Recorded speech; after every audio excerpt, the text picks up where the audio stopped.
At this anti-vax meet-up and training session at the weekend, social distancing, as you'd expect, wasn't a big thing.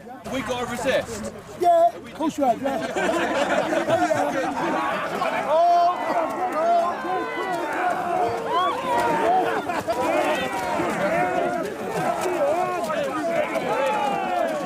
The group are called Alpha Men Assemble. They have about 7,500 members on their Telegram channel. This is one of a number of training sessions they've organised around the country recently. It's a mixed bunch with a mix of views. What unites them? A belief that the pandemic is an orchestrated exercise in curtailing freedom, and that vaccinations are an instrument of superstate control. So this group is called Alpha Men Assemble, and the Alpha Men and the Alpha Women have assembled here by a lake in Walsall, just north of Birmingham. They say they're doing this to provide stewardship at anti-vax demonstrations, but there's also talk of direct action in the weeks to come.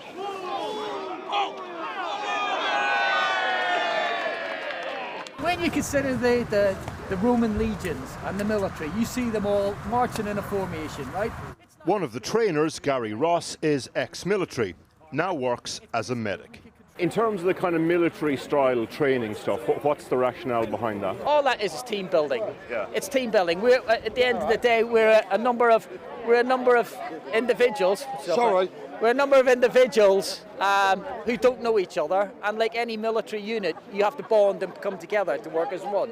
So that's all it is. It's just about bonding, bringing people together.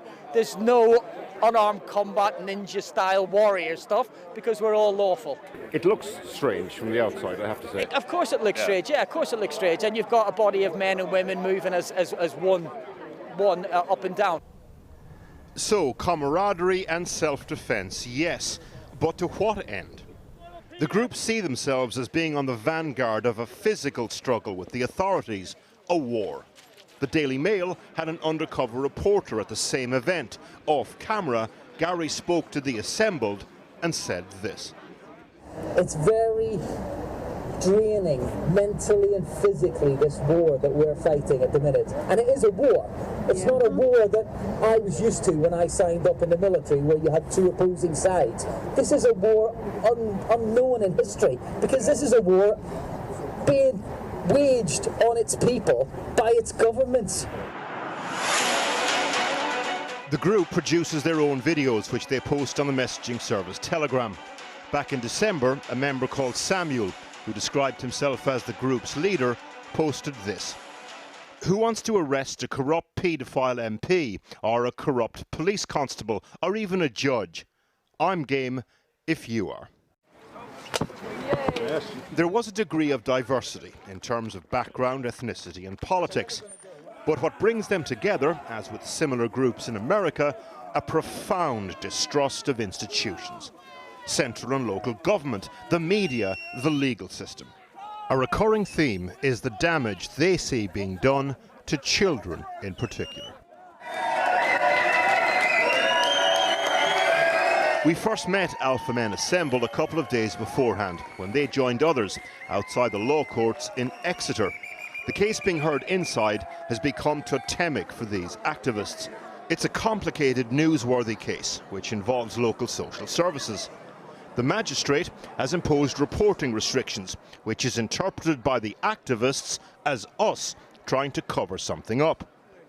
Matt, a builder from near Leeds, is an Alpha Men Assemble member. Be outside these places and let's start holding these people to account.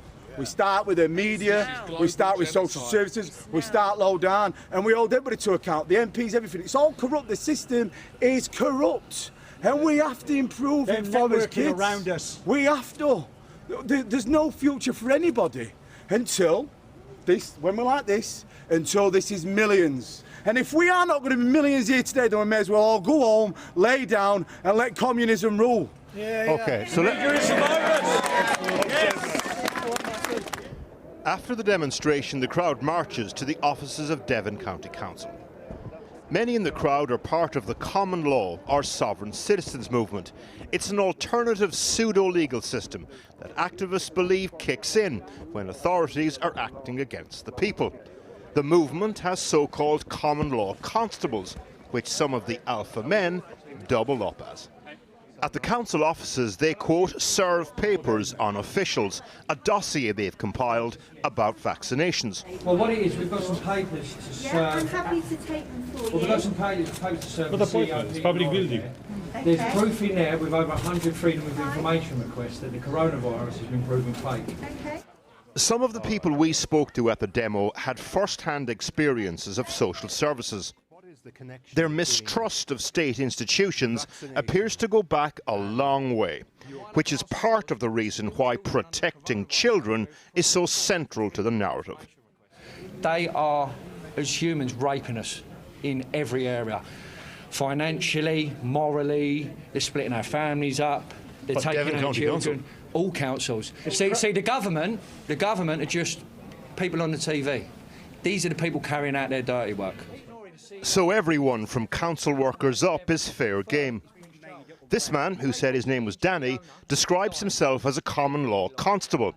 He says he's also involved with so-called paedophile hunter groups who bait alleged paedophiles online, then conduct citizens' arrests. The common theme is that state institutions and the law are not working for them, and that gives them license to take the law into their own hands. Yeah, but you've got no power of attorney over him. You can't decide what he can. If he wants to leave, he can leave. You can't stop him. So, for example, common law activists have advocated for patients with COVID, who are sympathetic to their cause, to be removed from hospital. This activist filmed himself at a hospital in Surrey last year, quote, rescuing an elderly patient. A doctor pleads with the group not to do it. You are making him unsafe. No, He's taking his oxygen off. He's going to die if we don't put it back on. No, I'm not. Put your trousers on, my friend. We are going home. You are safe. And also this case in Ireland. A common law activist helped an elderly man leave a hospital in Donegal. Again, the doctor tries to convince the patient to stay. You're barely able to breathe there now. We want you to stay to help you. No, Joe. It's all your choice, Joe. Yes. If you stay here, they're gonna kill you, Joe. I'm very worried about you. And I want you to stay. I think he's saying something very dangerous. Joe McCarran left the hospital, but his health deteriorated. He returned a couple of days later and died. The activists we met have questions to ask themselves about their beliefs and their methods, and we may be criticised for giving them airtime.